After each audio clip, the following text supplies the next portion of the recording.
Olá pessoal, bem-vindos à nossa aula número 7. Nesta aula vamos a estudar as derivadas direcionais.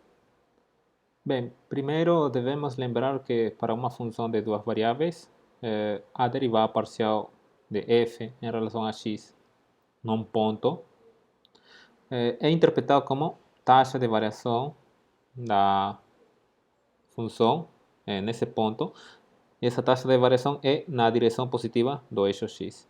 Similarmente, temos a interpretação para a derivada parcial em relação a y.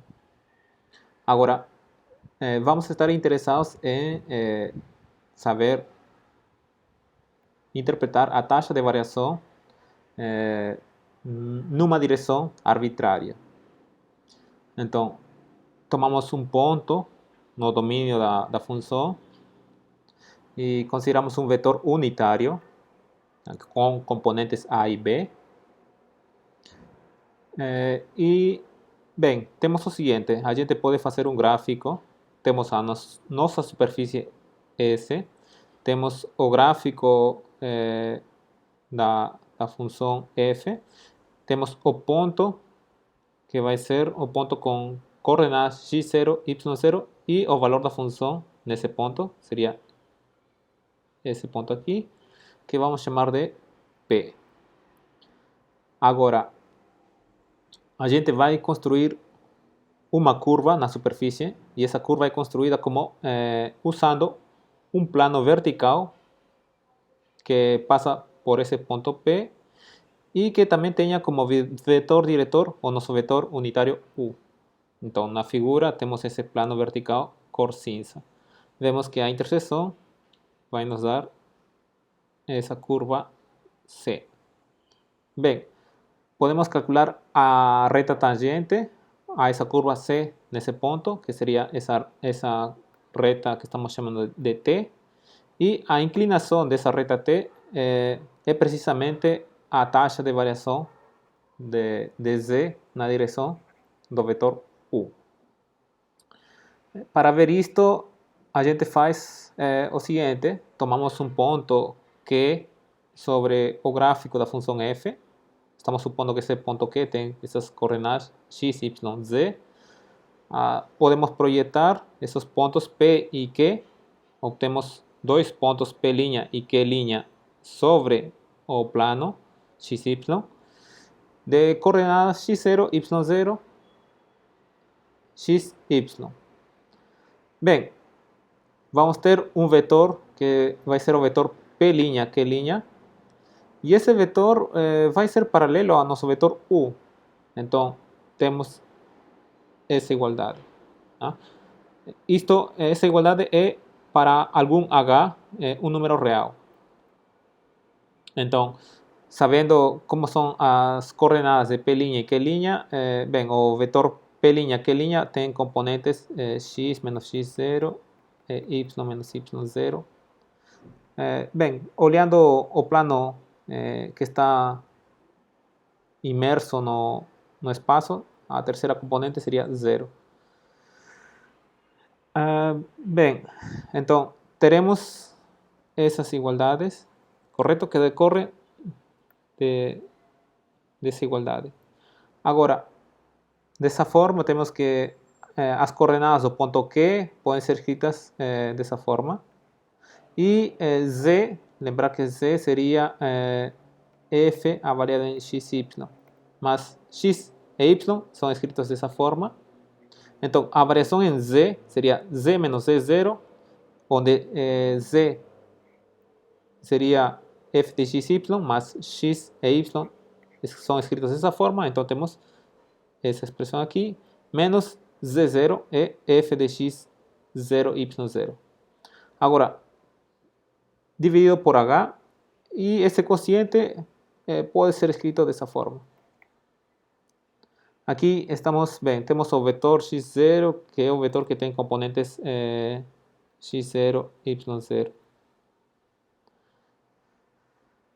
Ok, então, ao tomarmos o limite desse quociente, quando h tende a 0, precisamente vamos obter a taxa de variação instantânea de z nessa direção do vetor U.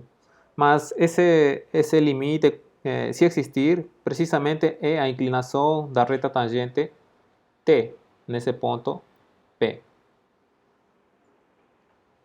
Bem, e esse limite, quando h tende a zero, se existir, recebe um nome.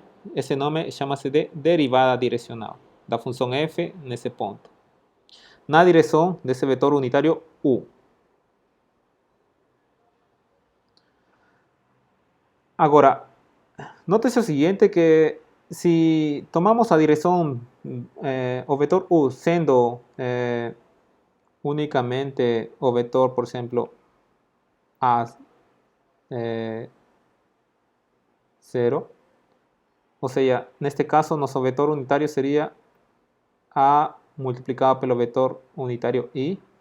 Então, nesse caso, vamos obter que... Bem, desculpem, aqui se tomamos como sendo o vetor U, o vetor com componentes tem que ser unitário, então teria que ser o vetor I. Aqui se tomamos 1, então esse seria o vetor I. E nesse caso, a derivada direcional de f na direção de I é precisamente a derivada parcial de f em relação a x, né? Porque aqui teríamos, isto seria 0, né? E esse limite é precisamente a derivada de f em relação a x. Similarmente, se tomarmos u como sendo o vetor j, ou seja, o vetor com componentes 0 e 1, nesse caso, a derivada parcial de f na direção de u é a derivada parcial de f em relação a y. Agora, bem, essa é a definição da derivada direcional na direção U, nesse ponto, que é definida através desse limite, mas para efeitos de cálculo é importante usar o seguinte resultado. Ele afirma que se tivermos uma função de duas variáveis diferenciável, acontece que essa função vai ter sempre derivada direcional em qualquer direção de um vetor unitário. E como calcularmos essa derivada direcional? Bem, isto vai ser igual a produto interno do vetor gradiente de f com o vetor unitário U. Sabendo as componentes de cada vetor, bem, o produto interno vai nos dar essa expressão. Agora, se a gente por acaso conhece o nosso vetor U, conhecemos que ele é um vetor unitário e conhecemos seu ângulo que faz com o eixo positivo da x, então podemos determinar as componentes do vetor unitário U em termos do ângulo θ. E essas componentes seriam cosseno de θ, seno de θ. Então, dessa forma, substituindo nessa fórmula, teremos que a derivada direcional de f na direção desse vetor U pode ser calculado através dessa expressão. Vejamos um exemplo. Temos que determinar essa derivada direcional para essa função na direção de U, sendo que U é aquele vetor unitário que faz um ângulo π-sextos, tá? Faz um ângulo π-sextos com a direção positiva do eixo x. Então, temos aqui nosso vetor unitário que vai fazer um ângulo de π-sextos. Bem, neste caso temos que aplicar essa fórmula aqui. Porque essa função é uma função polinomial, então vai ser diferenciável, logo, devido a esse resultado, esse teorema, as derivadas direcionais vão existir em qualquer direção de um vetor unitário U. Bem, aqui temos que calcular a derivada direcional dessa função no ponto 1, 2. Então, primeiro derivamos em relação a x, derivamos em relação a y, que obtemos? Derivada em relação a x, 3x² menos 3y, derivada em relação a y, menos 3x mais 8y. Agora temos que avaliar isso no ponto 1, 2. Né? No ponto 1, 2 nos dá... aqui temos que fazer as contas com x igual a 1 e y igual a 2. E aqui temos que cosseno de π sextos, seno de π sextos. Tá? Bem, fazendo as contas, cosseno de π sextos, raiz de 3 dividido por 2, seno de π sextos, 1 meio. Aqui teríamos, quando x é 1 e y2, temos 3 menos 6, menos 3, né? Então temos menos 3, raiz quadrada de 3, dividido por 2, mais menos 3, mais 16, seria mais 13. Mais 13 multiplicado por 1 meio. Então, precisamente temos essa resposta. Bem, esse foi o primeiro exemplo. Agora, um outro exemplo nos pede determinar a derivada direcional dessa função nesse ponto na direção do vetor com componentes 2 e 5. Então, note-se que aqui esse vetor v não é um vetor unitário. Tá? Temos que seu módulo é 29. Logo, a gente normaliza esse vetor. Tá? O vetor unitário na direção do vetor v vai ser, bem, o vetor v multiplicado pela inversa de seu módulo. Então, esse vetor u unitário vai nos dar que tem componentes 2 dividido por raiz de 29 e 5 por raiz de 29. Agora, é aplicar o teorema 1. Bem, a derivada direcional de f na direção do vetor unitário u vai ser escrito ou calculado dessa fórmula. Podemos calcular o vetor gradiente de f, derivada parcial de f em relação a x, vai nos dar o que? 2xy cubo. Está aqui.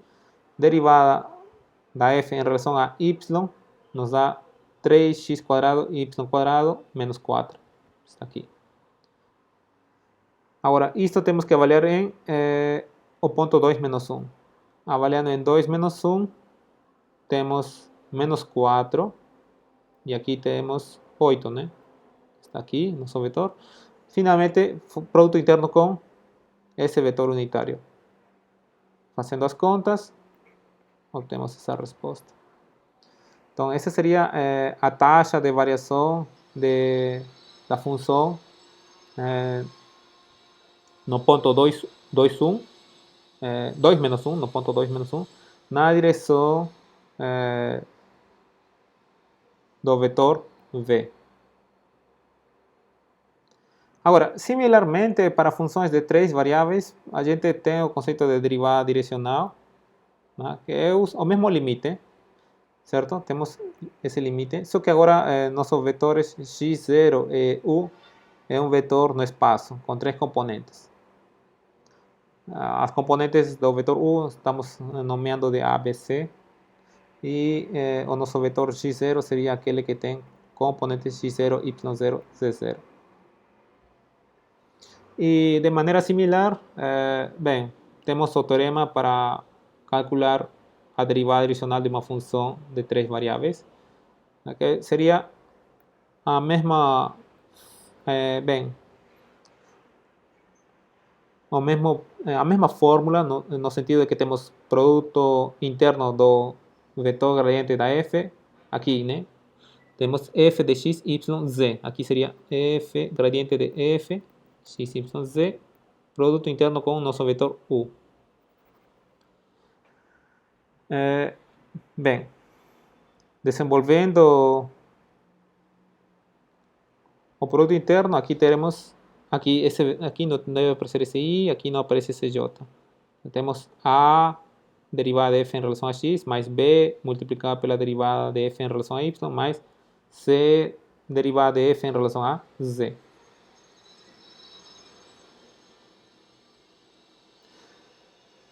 Bem, aqui, agora vejamos um exemplo para cálculo de derivada direcional de uma função de 3 variáveis.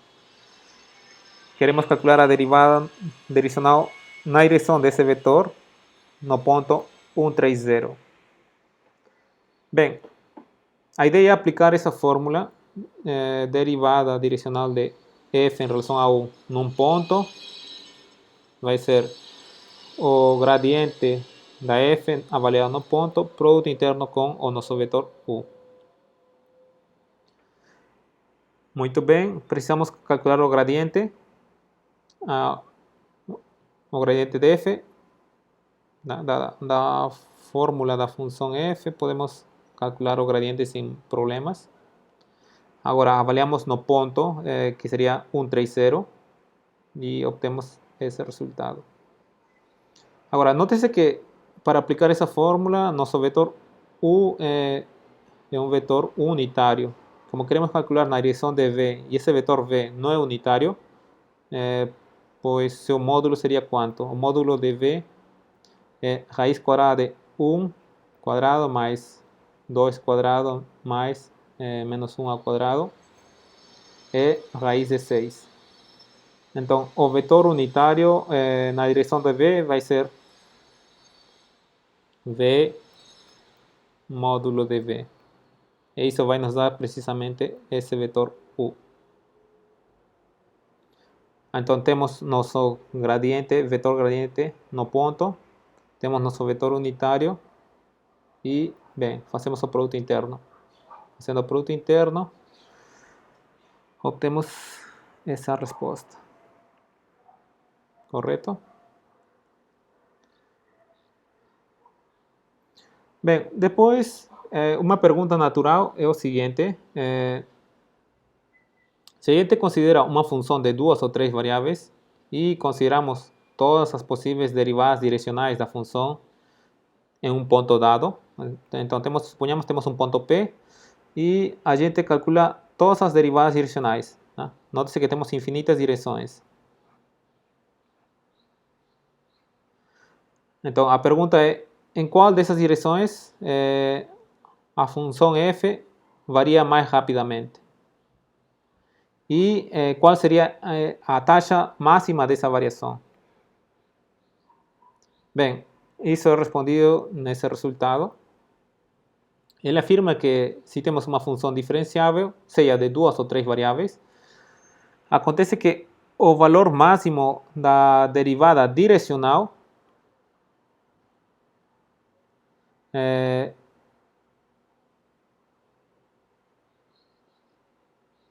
vai ser o módulo, tá? Aqui vai ser o módulo do gradiente da função f.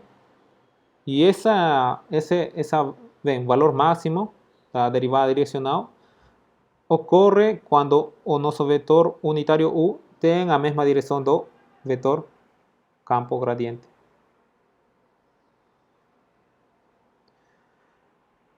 Bem, como a gente consegue concluir esse resultado?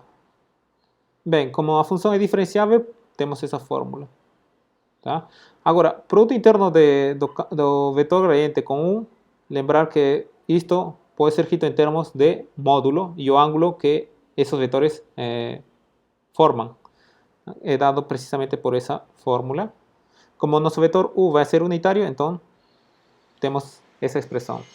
Agora, o valor máximo da derivada direcional vai ser precisamente quando o cosseno toma o valor máximo. E o cosseno toma valor máximo quando θ é igual a 0, que vai ser precisamente 1. Cosseno de 0 é 1. É por isso que o valor máximo dessa derivada direcional é o módulo do gradiente da f.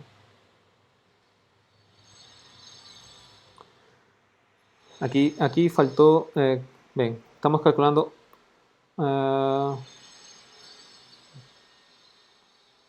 derivada direcional de f na direção de u num ponto x. Então aqui seria módulo do gradiente de f em x. E, bem, se o ângulo θ for 0, isso significa que o gradiente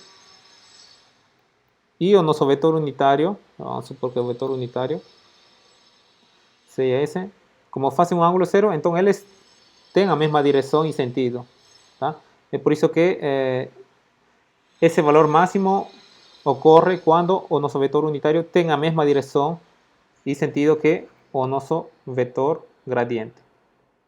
Então, é importante esse resultado, pois nos permite determinar a direção e o valor máximo da taxa de variação da função num ponto dado. Agora, vejamos um exemplo. Temos essa função e queremos determinar a taxa de variação de f no ponto P, certo? Na direção do vetor que vai de P a Q. Ok, então, essa função é diferenciável porque tem derivadas parciais de primeira ordem contínuas. Então, para determinar a taxa de variação de f num ponto, numa direção, temos que calcular derivada direcional. Agora, a derivada direcional da função nesse ponto 2, 0,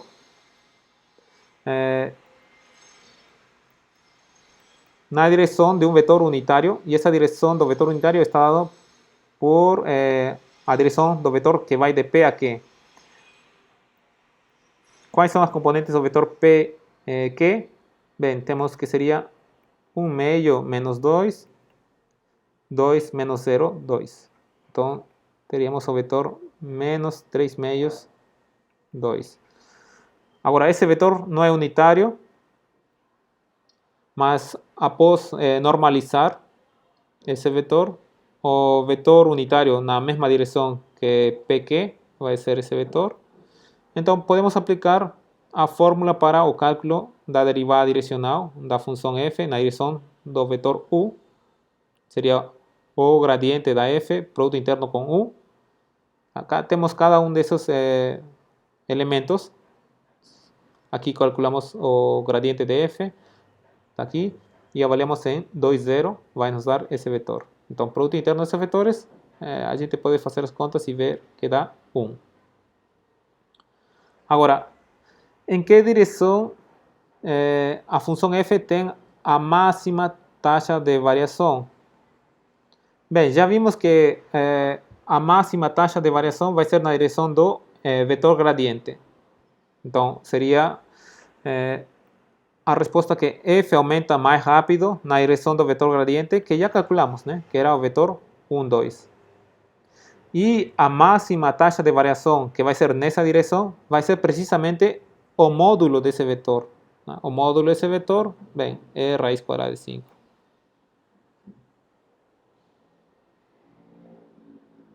Agora, vejamos outro exemplo, só que agora com uma função de 3 variáveis. Estamos considerando que, bem, temos uma função de temperatura, né, que depende de um ponto com 3 coordenadas. Bem, essas coordenadas podem ser consideradas coordenadas no espaço. E, bem, temos essa fórmula para a temperatura. Bem, a unidade de medida da temperatura é em graus Celsius e X, Y e Z estão sendo medidos em metros. Em que direção, nesse ponto, a temperatura aumenta mais rapidamente?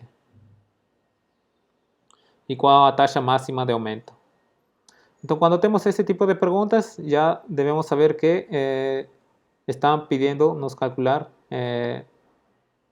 derivadas direcionais. Bem, então, vamos a responder a primeira pergunta. Em que direção a temperatura aumenta mais rapidamente nesse ponto? Isso pelo teorema anterior, devido a esse resultado.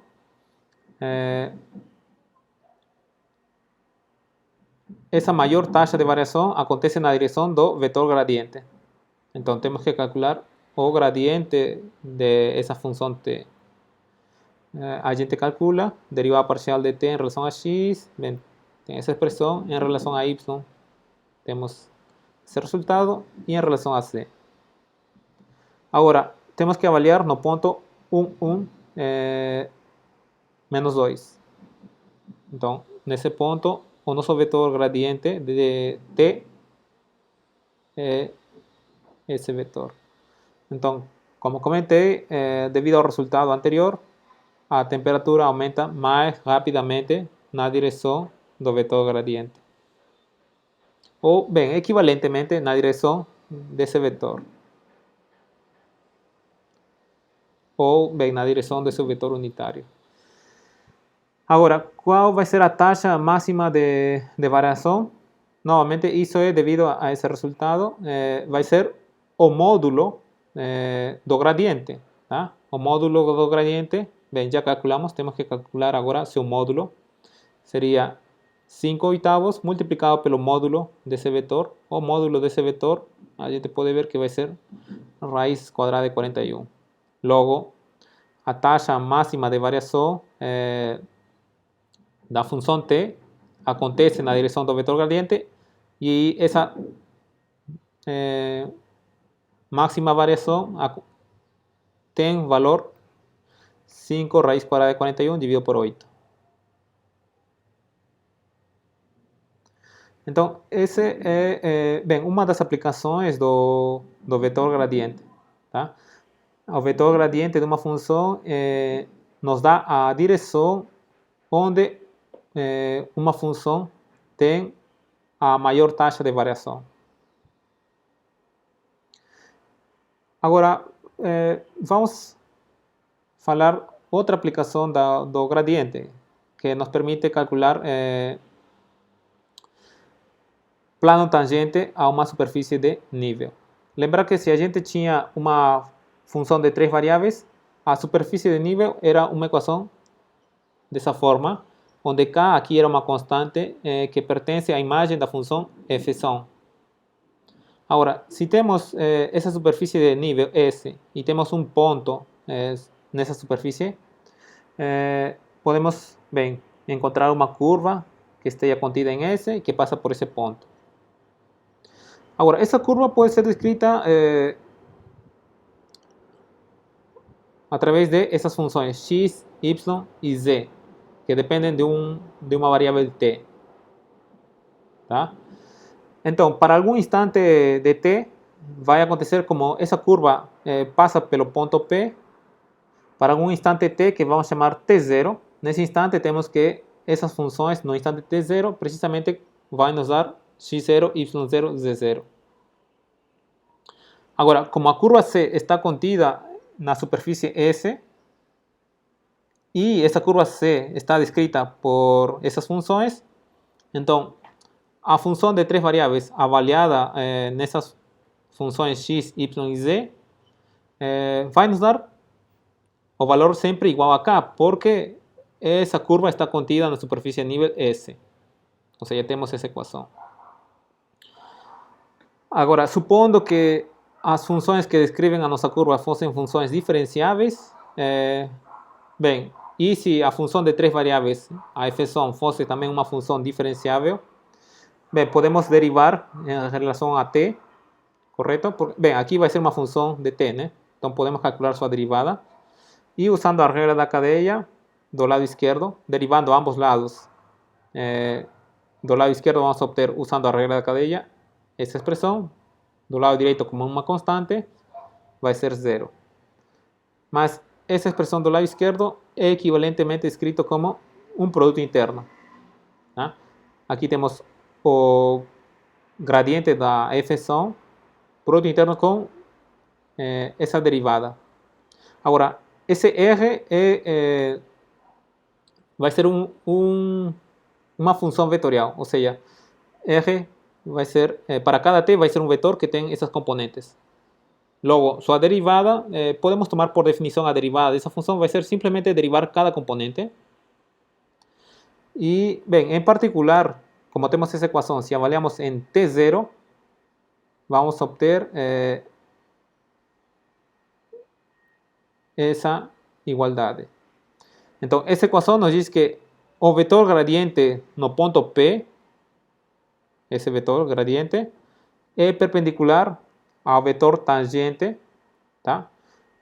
A qualquer curva C na superfície de nível que passe por P. Então, isto fica mais claro, talvez, olhando a seguinte figura. Temos nosso ponto P inicialmente, que era aquele ponto que tinha as coordenadas x0, y0 e z0. Agora estamos tomando uma curva que passe por esse ponto e que esteja contida na superfície de nível. Na superfície de nível estamos chamando S. Ou seja, temos f de xt, yt, zt igual a constante. Bem, aqui como vamos ter uma curva, aqui temos essa curva, vai ter uma reta tangente a essa curva nesse ponto P. Como vai ser uma reta, a reta é descrita por um ponto e seu vetor diretor. Então, um vetor diretor da reta tangente vai ser precisamente esse vetor, né, que vimos era definido dessa forma, só que estamos avaliando em T0. Então, tendo feito esse análise, a gente pode determinar a equação do plano tangente a uma superfície de nível num ponto. Como é dado essa equação? Bem, tal plano vai ser aquele plano que passa por esse ponto e que tem vetor normal, precisamente o gradiente da função f sum avaliado no ponto x0, y0, z0.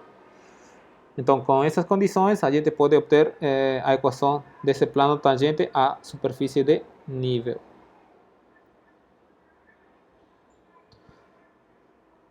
E quando temos, bem, plano tangente a uma superfície, podemos falar de reta normal à superfície, bem, no ponto indicado, que vai ser precisamente a reta que passa por ponto P, que seja perpendicular ao plano tangente.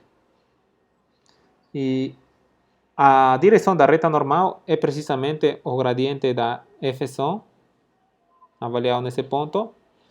E, bem, as equações simétricas, então, são essas equações apresentadas na fórmula 9. Agora,